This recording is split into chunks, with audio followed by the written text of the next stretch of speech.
So in our team coverage today, we've got a lot of other people talking about what these young people are saying. But I want to take a moment just to talk about this moment in history, the feel of this event. Often at these big events, things could get a little chippy as people argue. We've seen none of that, at least where we are. And a lot of these young people we've been talking to say that's the point.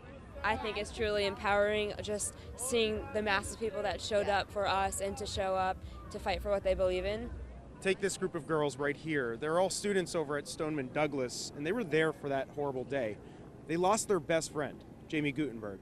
I'm trying to turn it into something positive, and I'm trying to make a change for her and for the other 16. And that's why the feel for this event was not negative, despite the horrific circumstances. It was uplifting.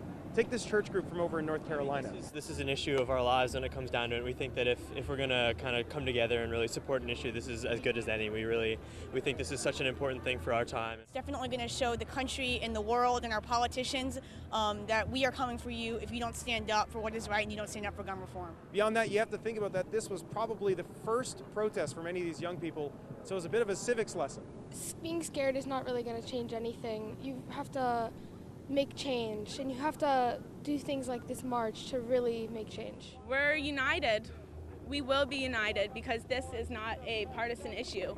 This is about people's lives. So as things wind down here at the National Mall and folks are heading home, things remain pretty peaceful for the most part. Just a lot of young people trying to be heard. At the National Mall, Koslof, WUSA 9.